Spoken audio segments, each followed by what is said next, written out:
ஞானானந்தமயம் தேவம் நிர்மலஸ்படிகாகிருதிம் ஆதாரம் சர்வ வித்யானாம் ஹயக்ரீவம் பாஸ்மகே. நேயர்கள் அனைவருக்கும் அஸ்ட்ரோ கேஎஸ் ஐயங்காரின் பணிவான நமஸ்காரங்கள்.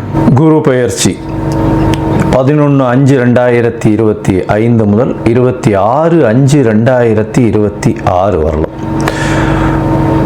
குரு பகவான் ரிஷபராசியில் மிருகசீரிஷம் 2ஆம் பாதத்திலிருந்து மிருகசீரிஷம் 3ஆம் பாதத்திற்கு 11/5/2026 அன்னைக்கு ஞாயிற்றுக்கிழமை சித்த யோகம் கொண்ட நாளில் சுவாதி நட்சத்திரம் இருக்கக்கூடிய சந்திரன் சுவாதி நட்சத்திரத்தில் இருக்கிற அன்னைக்கு மிருகசீரிஷம் 2லிருந்து மிருகசீரிஷம் 3ஆம் பாதத்திற்கு, அதாவது ரிஷபராசியிலிருந்து மிதுன ராசிக்கு பெயர்ச்சியாளர். சரி, குரு பகவான் அப்படின்னு சொல்லும் பொழுது பார்த்தேனால் குரு பார்க்க கோடி நன்மை அப்படின்னு சொல்லக்கூடியது. இயற்கை சுவர்களிலே முதன்மை சுவர்னு சொல்லக்கூடியவர் குரு. 100% அவர் இருந்த இடத்தையும் சரி பார்த்த இடத்தையும் சரி எப்பொழுதுமே பலப்படுத்தக்கூடியவர். பொதுவாகவே சில கிரகங்கள் பார்த்தா அந்த இடம் கெட்டு போகும்னு சொல்லுவார். ஆனால் இவர் பார்த்தா அந்த கிரகங்கள் சுபப்படும். அதனால் அதீத சுபர்னு சொல்லக்கூடியவர். அதனால் பார்த்தேனால் குரு பார்க்க கோடி நன்மை அப்படின்னு சொல்லக்கூடியது. குரு அப்படின்னு சொல்லக்கூடியவரை பொன்னன் அப்படின்னு சொல்லுவாள். அதை தவிர ப்ரஹஸ்பதி அப்படின்னு சொல்லுவாள்.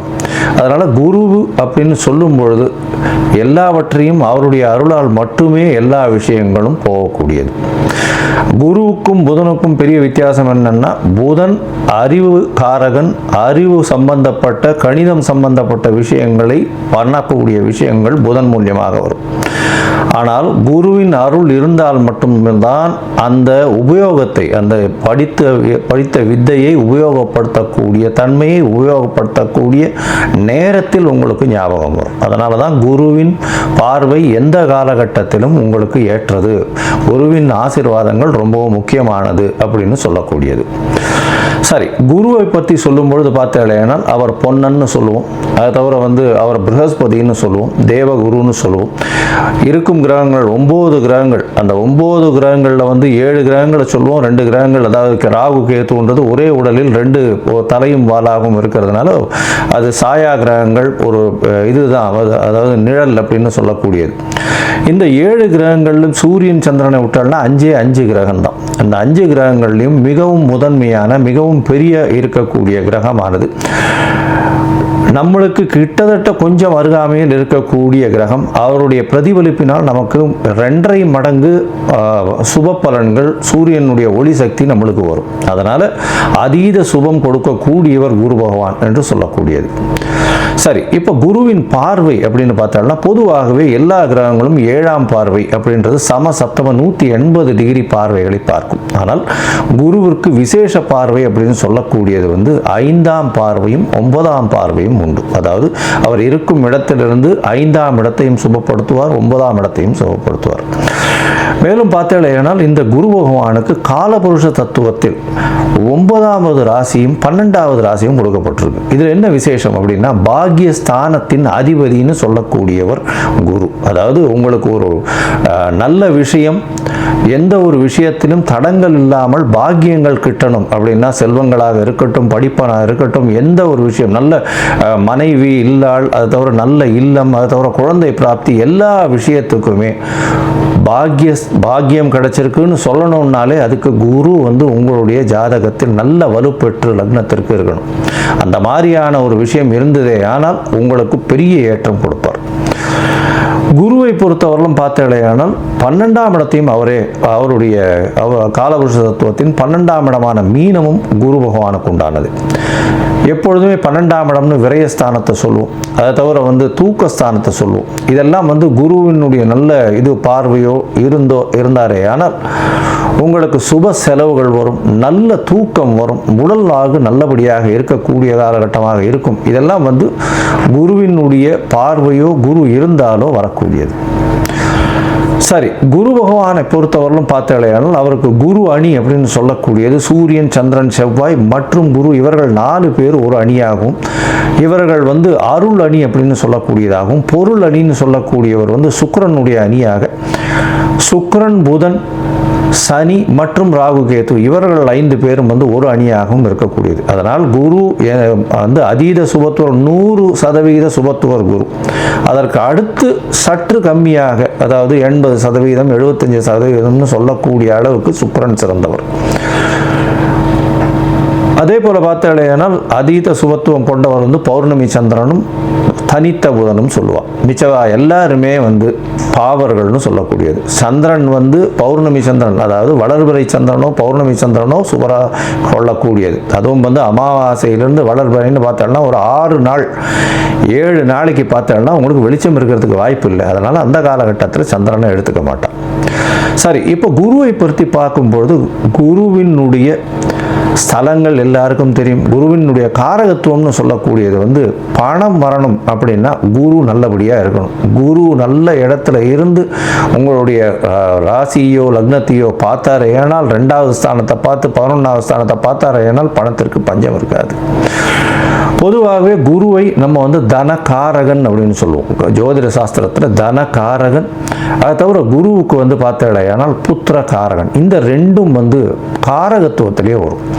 அதனால் ஒரு ஜாதகத்தில் குருவினுடைய வலுத்தன்மை, உங்களுக்கு அடுத்த சந்ததியினர் நல்லபடியாக இருக்கணும் அப்படின்னா குரு நல்ல வலுத்து இருந்து குருவினுடைய ஆசீர்வாதங்கள் நிச்சயமாக இருக்கணும். அதனால் காரகத்துவம்னு பார்க்கும்பொழுது புத்திர காரகத்தை சொல்லுவாள். 5ஆம் இடம், 5ஆம் இடத்தின் அதிபதி மற்றும் குரு இவர்கள் 3 பேரும் வந்து ஒரு ஜாதகத்தில் நல்லபடியில் இருந்தால் அந்த ஜாதகனுக்கு அதாவது புத்திர பிராப்தி இருக்கும், சந்தானம் விருத்தி அடையக்கூடிய வாய்ப்புகள் நிச்சயமாக உண்டு அப்படின்றது தான் ஜோதிட சாஸ்திரம் சொல்றது. அதே மாதிரி தன காரகன்னு சொல்லக்கூடியவரும் குரு. அதனால இந்த 2த்துக்குமே காரகத்துவம் அவரது. அதனால மிச்சப்படி நல்ல விஷயங்கள் நிறைய பண்ணாலும் இந்த 2 விஷயத்தில் ரொம்பவும் முக்கியமாக இருப்பார். இதை தவிர பார்த்தாலேயானால் குருவுக்கு உண்டான மரம்னு சொல்லக்கூடியது அரச மரம். அரச மரத்தை குருவுக்கு உண்டான மரம். ஏன்னா அரச மரத்தில் பார்த்தாங்கன்னா ஒரு பகுதி வந்து விஷ்ணுவும் ஒரு பகுதி வந்து சிவனாகவும் சொல்கிறா, வேறு பகுதி வந்து பிரம்மாவாகவும் சொல்கிறா. அதனால் அரச மரத்தின் முழுவுமே மும்மூர்த்திகள் இருக்கிறதாகவும் அது குருவினுடைய ஆளுமையில் இருக்கிறதாகவும் சொல்லக்கூடியது. எல்லோருக்குமே சுபராக இருக்கக்கூடிய ஒரு குரு. அதுதான் ரொம்ப பெரிய விசேஷம். யாருக்குமே தீங்கு செய்ய மாட்டார். ஒரு நல்லது பண்ணுவார், இல்லைன்னா பல்லாமல் இருப்பார். தீங்குன்றது பண்ண மாட்டார். மேலும் பார்த்தீங்கன்னா குருவுக்கு உண்டான மலர்ன்றது சொல்லக்கூடியது முல்லை மலரை சொல்கிறார்.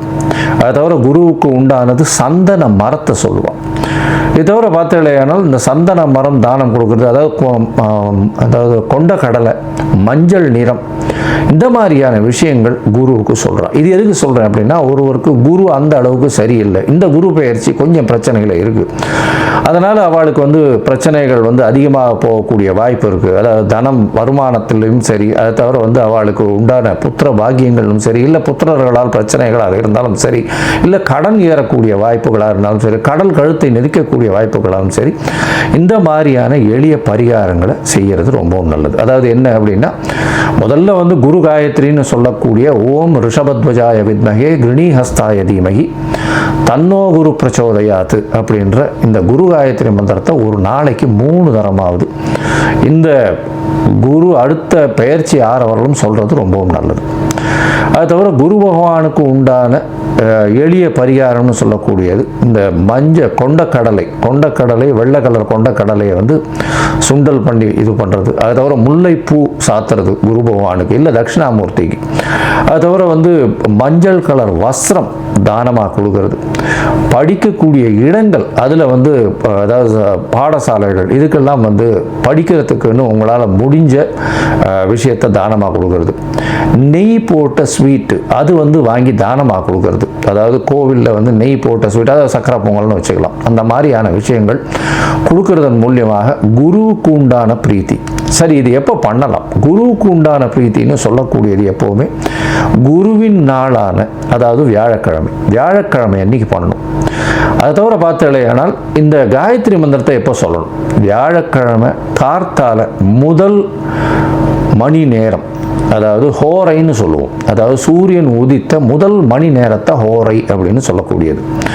இந்த ஹோரையில் முதல் மணி நேர ஹோரை, அதாவது உங்களோட ஊரில் சூரிய உதயம் வந்து 7 மணி இருக்கலாம், இல்லை 6 மணி இருக்கலாம், இல்லை 5 மணி இருக்கலாம். எந்த மாதிரியான இதுவாக இருந்தாலும் சூரிய உதயத்தின் முதல் மணி நேரம் வியாழக்கிழமை அன்னைக்கு இந்த இது காயத்ரி மந்திரத்தை 3 முறை சொல்கிற இல்லையானால் உங்களுக்கு வரக்கூடிய வர வேண்டிய எந்த பிரச்சனைகளிலிருந்தும் நிச்சயமாக தவிர்க்கப்படும். சரி, இப்போ குரு பயிற்சி இந்த மேஷம் முதல் மீனம் வரை எப்படி இருக்கு அப்படின்றத ஒன்றா பார்க்கலாம். அதற்கு முன்னாடி என்னுடைய மொபைல் நம்பர் பாயிண்ட் இருக்கும் இங்கே, அதாவது மேலே இருக்கும். உங்களுக்கு அஸ்ட்ராலாஜிக்கல் கன்சல்ட் தேவைப்பட்டதுன்னா நீங்கள் எனக்கு கான்டாக்ட் பண்ணுங்க. உங்களுடைய date, time, place of birth, உங்களுடைய பெயர், தாய் தகப்பனார் பெயர் வரலாம் அனுப்பிச்சு வைங்க. நான் உங்களுடைய ஜாதகத்தை போட்டு சந்தி இருக்கான்னு பார்க்குறேன். சந்தின்றது வந்து பார்த்தாலேயானால் மிருகசீரிஷம் 2ஆம் பாதம் நினச்சின்னு இருப்பா, 3ஆம் பாதத்தில் இருக்கும், ராசியே மாறிடும். இது வந்து நட்சத்திர சந்தி, நட்சத்திர பாத சந்தின்னு சொல்லுவோம். அதே மாதிரி லக்னத்தையும் பார்த்தேன்னா அதே மாதிரி லக்னத்தில் பார்த்தாலேயானால் விசாக நட்சத்திரம் நினச்சின்னு இருப்பா, விசாக நட்சத்திரம் துலா ராசி நினச்சின்னு இருப்பா, விசாக நட்சத்திரம் விருச்சிக ராசியில் இருப்பா. அதனால் சந்தி முதல்ல பார்க்கணும். அதே மாதிரி நட்சத்திரங்கள் எந்த நட்சத்திர பாதத்தில் நிற்கிறா அப்படின்றத முதல்ல தெரிஞ்சுட்டு உங்களுக்கு நடக்கக்கூடிய தசாபுக்தி, அந்தரம், சூக்ஷ்மம் இதெல்லாம் எப்படி இருக்குன்றதையும் பார்த்துட்டு இப்போ நடக்கக்கூடிய மாறுதல்கள் என்ன ஒரு மாற்றத்தை ஏற்படுத்த போகிறதுன்றதையும் பார்த்து உங்களுக்கு உண்டான பலன்களை நான் சொல்கிறேன். அதற்கு உண்டான கட்டணத்தையும் போடுறேன். அதை அனுப்புங்க. அனுப்பிச்சதுக்கப்புறம் உங்களுக்கு அப்பாயின்மெண்ட் தரேன். இப்போது மேஷம் முதல் மீனம் வரை குரு பெயர்ச்சி 2025 11/5/2025 முதல் 26/5/2026 வரை பார்க்கலாம். மேஷ ராசியை பொறுத்தவரையிலும் பார்த்தோம்னா குரு பகவான், அதாவது உங்களுடைய ராசிக்கு 2ஆம் இடத்துல இருந்தவர் 3ஆம் இடத்துக்கு போகிறார். அஸ்வினி, பரணி, கிருத்திகை இந்த 3 நட்சத்திரம் உண்டான 9 பாதத்துக்கு உண்டான மேஷ ராசிக்காரர்கள் செவ்வாயினுடைய ஆதிக்கத்தில், மேஷ ராசியின் அதிபதினு சொல்லக்கூடியவர் செவ்வாய். சரி, 3ஆம் இடத்துல போகிறாரே, 3ஆம் இடம்னு சொல்லக்கூடியது மறைவு ஸ்தானமாச்சே. குரு போய் அங்கே போய் உட்காந்து நம்மளுக்கு என்ன ஒரு இது இருக்கும் அப்படின்னு பார்த்தோம்னா மேஷ ராசிக்காரர்களுக்கு பெரிய ஏற்றத்தை கொடுக்க போகிறார். ஏன்னா 3ஆம் இடத்துல போய் அவர் உட்கார்ந்தாலும் 3ஆம் இடம்னு சொல்லக்கூடியது முயற்சி ஸ்தானம், வீரிய ஸ்தானம். முயற்சி ஸ்தானம்னு சொல்கிறது, வீரிய ஸ்தானம்னு சொல்கிறது இளைய சகோதர ஸ்தானம். அது தவிர வம்பு வழக்கு இந்த மாதிரியான பிரச்சனைகள் வந்ததுன்னா அதெல்லாம் சுமூகமாக தீரக்கூடிய ஸ்தானம்.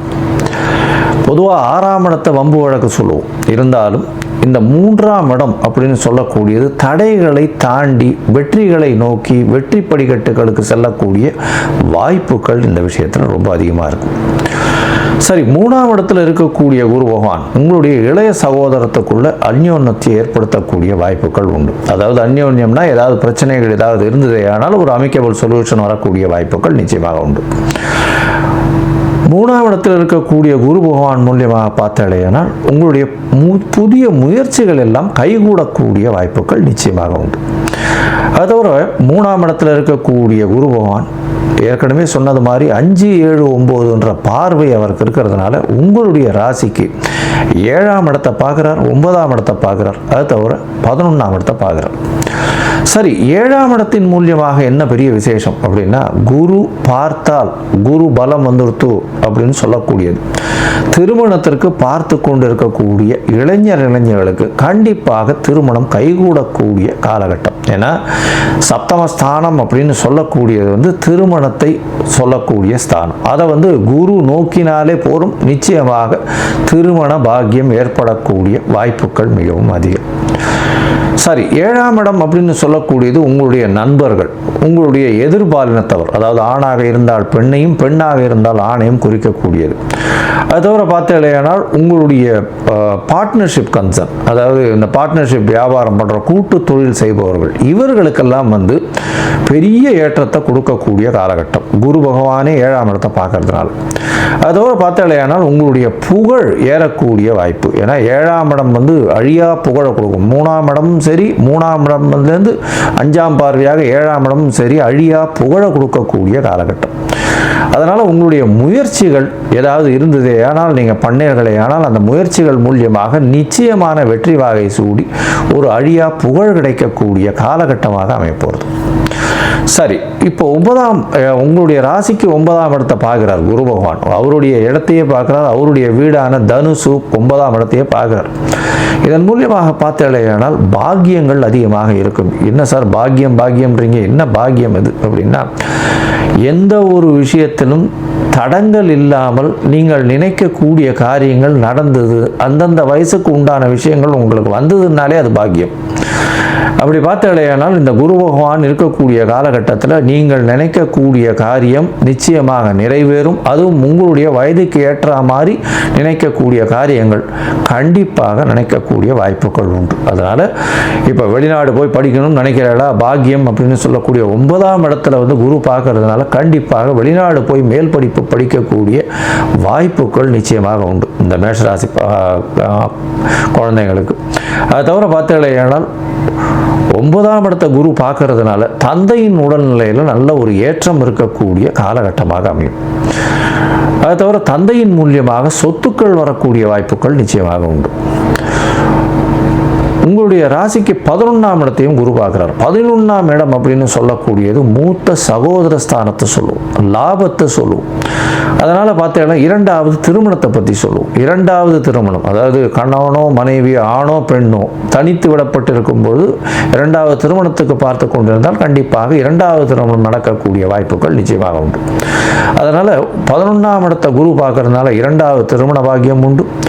தொழிலில் அதீதமான லாபம் கிடைக்கும். லாபஸ்தானம்ன்றதும் அதுவும் குருவே பார்க்குறார், தனகாரகன்னு ஏற்கனவே சொல்லியிருக்கேன், அவரே பார்க்குறார்.